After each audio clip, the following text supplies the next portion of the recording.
হাজার হাজার কোটি টাকা আমাদের কাছ থেকে হাতিয়ে নিচ্ছে এই সিম কোম্পানিরা, অথচ আমরা কেউ কথা বলতেছি না। আমাদেরকে জিম্মি করে আমাদের কাছ থেকে প্র্যাকটিক্যালভাবে কৌশল অবলম্বন করে আমাদের কাছ থেকে হাতিয়ে নিচ্ছে। তারা মনে করতেছে গ্রাহকের প্রয়োজন, এখন যদি 1 GB MB যদি 1000 টাকা হয় তাহলে গ্রাহক কিনবে সেটা, এই পর্যন্ত ঠিক আছে। কিন্তু এই প্রতিবাদটা তো আমরা করার দরকার। আমি প্রয়োজন মনে করি যে মেয়াদ থাকবে কেন, এটার মেয়াদ থাকবে কেন? আমার পরিশ্রমের টাকা, আমি একজন গ্রাহক হিসাবে আমার এই প্রশ্ন রাখতে পারি। আমি আপনাদের কাছে, এই সিম কোম্পানির কাছে আমি প্রশ্ন রাখতে পারি যে আমার টাকা, আমার পরিশ্রমের টাকা দিয়ে আমি এমবি কিনবো, মিনিট কিনবো, আমার ইচ্ছা মতো আমি ব্যবহার করবো। আমরা যখন একটি দোকানে যাই, একটি পণ্য কিনি, আমার ঘরের জিনিসপত্র আমি দোকান থেকে কিনি, সেটার আবার মেয়াদ থাকবে কেন? সেটা কি পচার জিনিস? আমি কি সবজি কিনেছি যে এই সবজিটি 4-5 দিন রাখার পরে নষ্ট হয়ে যাবে? আমি তো সবজি কিনি নাই। তারা কি করতেছে, এই সিম কোম্পানিরা মেয়াদ শেষ হওয়ার পরে যে অবশিষ্ট যে এমবি মিনিটগুলো রয় সেইগুলো অন্য জায়গায় বিক্রি করতেছে। এই জায়গায় বিশাল আকারে আমাদেরকে প্রতারণা করতেছে।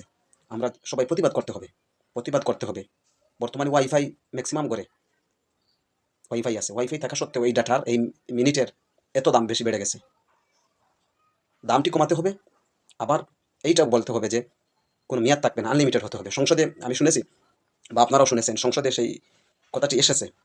একজন সংসদ সদস্য সেই কথাটি প্রস্তাব দিয়েছেন যে এটা হচ্ছে কেন? সেই প্রস্তাবে মন্ত্রী মহোদয় উত্তর দিয়েছেন যে আমরা কাজ করতেছি এই বিষয়ে।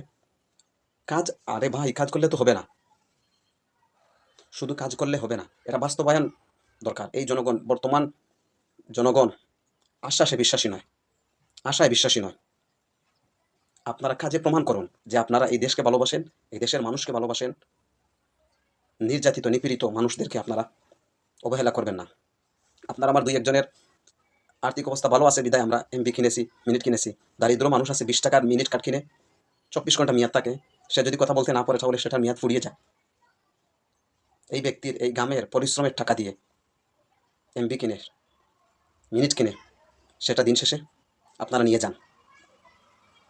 দয়া করে আপনারা এই বিষয়টা সংশোধন করুন, এই জাতির জন্য উপকার হবে। ধন্যবাদ সবাইকে।